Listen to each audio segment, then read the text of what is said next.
Ben McKee, Patrick Brown, Go Vols 24/7 here inside of Neyland Stadium for the final time this regular season, likely in 2024.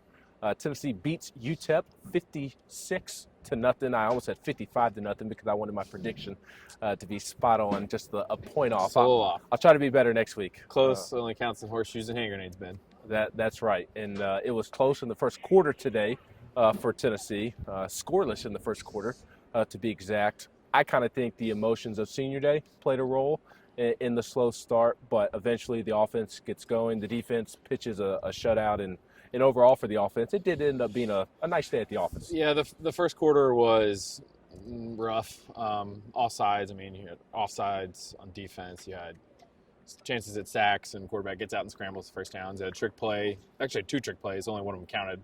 UTEP had somebody downfield on one of them, and then the offense, the first 3 drives, they had 1 first down.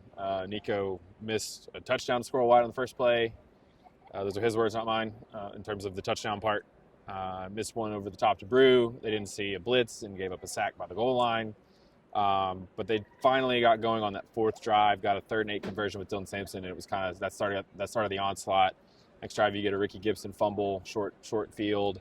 Got a couple short fields from Boo Carter today. Offense, 28 points second quarter, 21 in the third quarter, and that was it. So started a little slow. You said senior day. Could have been a hangover from last week. Could have been not used to playing in a day game.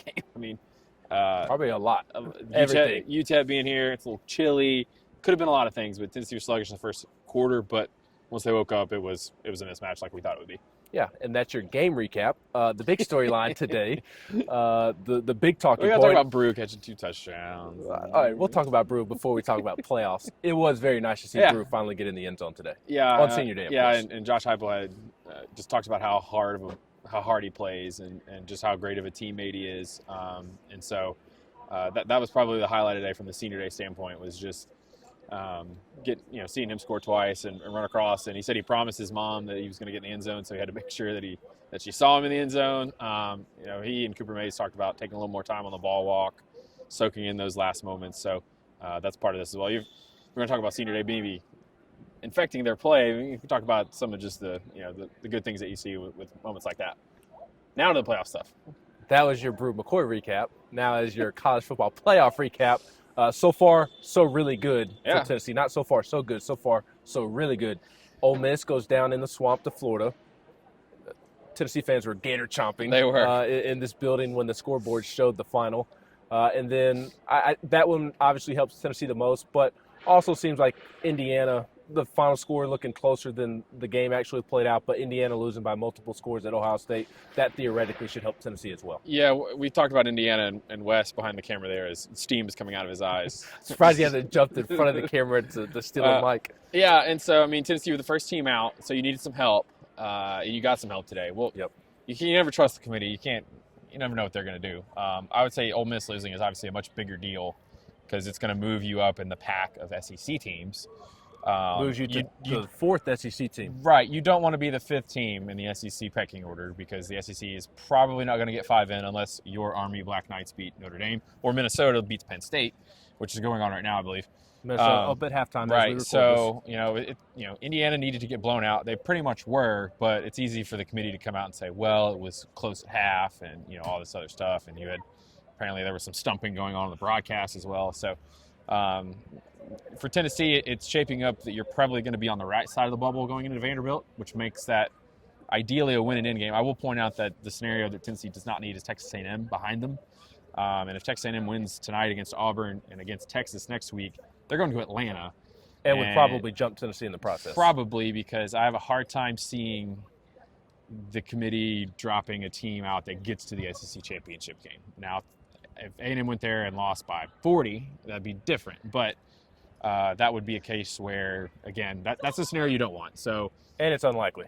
Right. And so Texas beating Kentucky right now. So, they're going to probably be in the field this week. Now, can they go to Vanderbilt, win a road game against a team that has been a quote-unquote good win for other teams and drop out? Absolutely, because who knows what the committee's going to do. But, for today, for standing here right now, it's been going great for Tennessee because you handled business. You put up a big score. I know the first quarter was not great. Put up a big score. You got some help, and now you're going to have a lot on the line next week in Nashville. Yeah, and Tennessee's got to make sure that they are mentally prepared. Can't start like they did today in that No, one. no, they cannot. So last time Tennessee went to West End with something on the line, was it 16 when they had the Sugar Bowl on the line, and that one did not go according to plan. So all the players and coaches are saying the right things. I mean, several different reporters asked in the post-game interviews about the college football playoffs, and they were all, aside from Brew McCoy grinning from ear to ear, were completely oblivious. So they're saying the right things. We'll see if that comes to fruition. I do think Hype will address the rankings of this team this week. I think he touched on that on the teleconference this week, right? Talked about it after Wednesday's practice. And so these guys, they may, Cooper Mays may legitimately not know what else is going on. He says he doesn't watch a lot of college football, probably because he's doing difficult offensive lineman stuff off the field. But, I mean, all these guys are on social media. They got friends texting them, and so they all know that they're probably going to be in the field.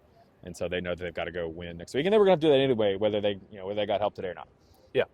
For Tennessee, all this help outside of Knoxville is beneficial and great, but it won't matter if you don't handle business next weekend in Nashville in front of a home crowd on West End. We got plenty of coverage of Tennessee's win over UTEP up at the site at GoVols247.com.